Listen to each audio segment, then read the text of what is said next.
প্রিয় দর্শক, আসসালামু আলাইকুম রহমতুল্লাহ এবং সকলের প্রতি রইল শুভেচ্ছা ও শুভকামনা। আশা করি সবাই ভালো আছেন এবং সুস্থ আছেন।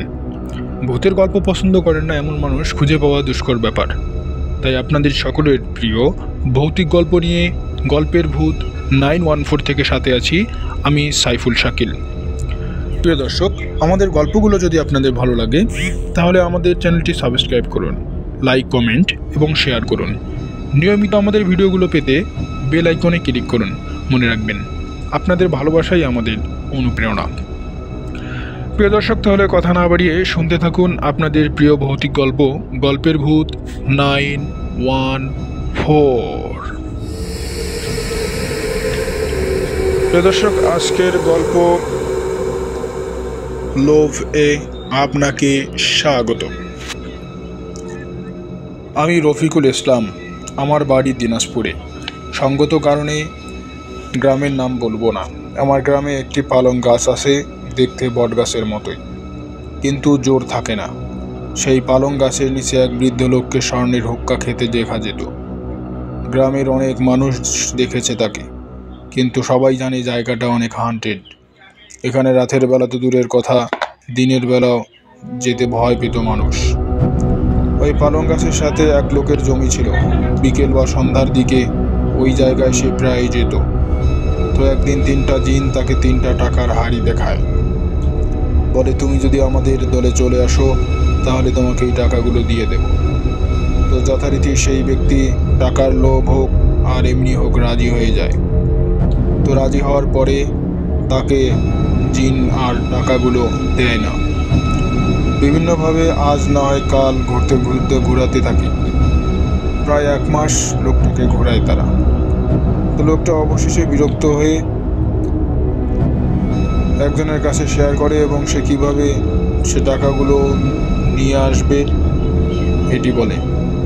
এবং একটা জিনিস বলে রাখি, লোকটাকে যখন জোর করে টাকার হাড়ি আনতে যেত তখন হাড়িগুলো মাটির নিচে তলিয়ে যেত। সে কোনো অবস্থাতেই টাকাগুলো আনতে পারত না।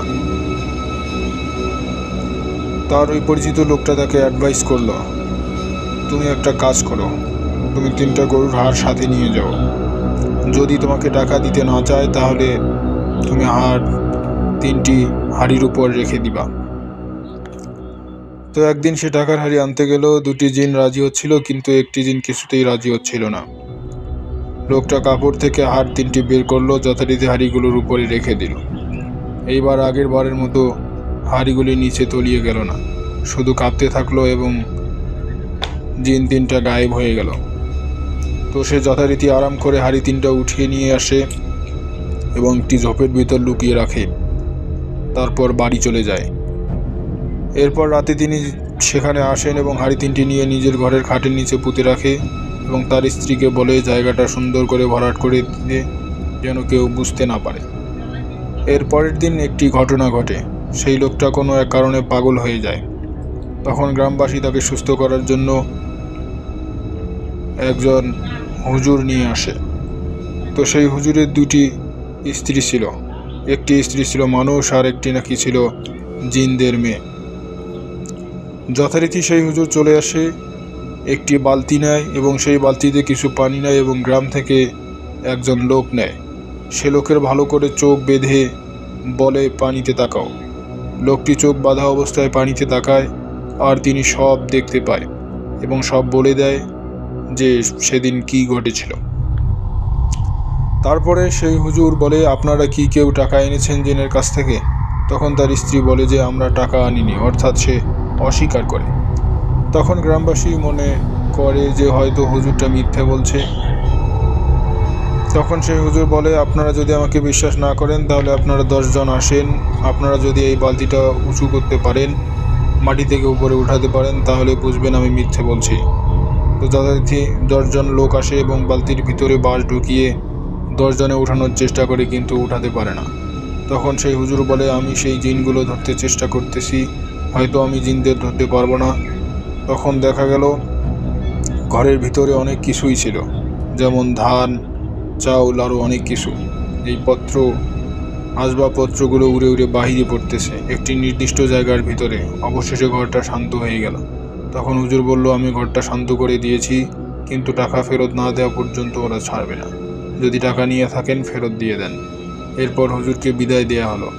হুজুরকে বিদায় দেওয়ার পরে ওই লোকটা সম্পূর্ণরূপে পাগল। লোকটির স্ত্রী কিছু টাকা নিয়ে গ্রামে জমি কিনতে থাকে। তখন গ্রামের মানুষ তাকে বলে, তোমরা হতদরিদ্র ছিলে, তোমরা জমি কেনার টাকা পাও কোথায়? তখন লোকটির স্ত্রী বলে, আমার ভাইয়ের কাছ থেকে নিয়েছি, আরও আত্মীয় স্বজনের কাছ থেকে ধার নিয়ে জমি কিনেছি। তারা রাতারাতি অনেক বড়লোক হয়ে যায়। সেই পাগল থাকা লোকটি বাড়ির বাইরে দড়ি দিয়ে বাঁধা ছিল। উত্তর অঞ্চলে যারা ছিলেন তারা হয়তো জানেন, সেইখানে বৃষ্টির সময় উপর থেকে গোল্ডেন কালারের সাপ পড়ে। গাছ থেকেই হোক বা যেখান থেকেই হোক, সাপগুলো বিষাক্ত, কিন্তু কাউকে সবল দেয় না। সেই লোকটা যখন বাঁধা ছিল তখন একটা সাপ উপর থেকে পড়তেছিল। সেই লোকটা তখন বাঁধন ছিঁড়ে গিয়ে দৌড়ে যায় এবং একটা সাপের মাথা ছিঁড়ে পুরোটা খেয়ে ফেলে। এর 1 সপ্তাহ পরে লোকটি মারা যায়। এসব ঘটনা ঘটার পর অনেকের ধারণা যে লোকটিকে সেই গাছতলাতে হুক্কা খেতে দেখা যায়, সে আর কেউ নয়, সে ওই পাগল লোকটি। প্রিয় দর্শক, গল্পটি আপনাদের কেমন লেগেছে তা জানাতে ভুলবেন না। গল্প সম্পর্কে আপনাদের অনুভূতি জানিয়ে দিন কমেন্টস বক্সে। প্রিয় দর্শক, আপনাদের একটি লাইক ও একটি কমেন্টস আমাদের অনুপ্রেরণা যোগাবে। আমাদের পরবর্তী ভিডিও সবার আগে পেতে বেল আইকনে ক্লিক করুন আর উপভোগ করুন গল্পের ভূত 914। ভালো থাকুন, সুস্থ থাকুন এবং আমাদের সাথেই থাকুন। ধন্যবাদ।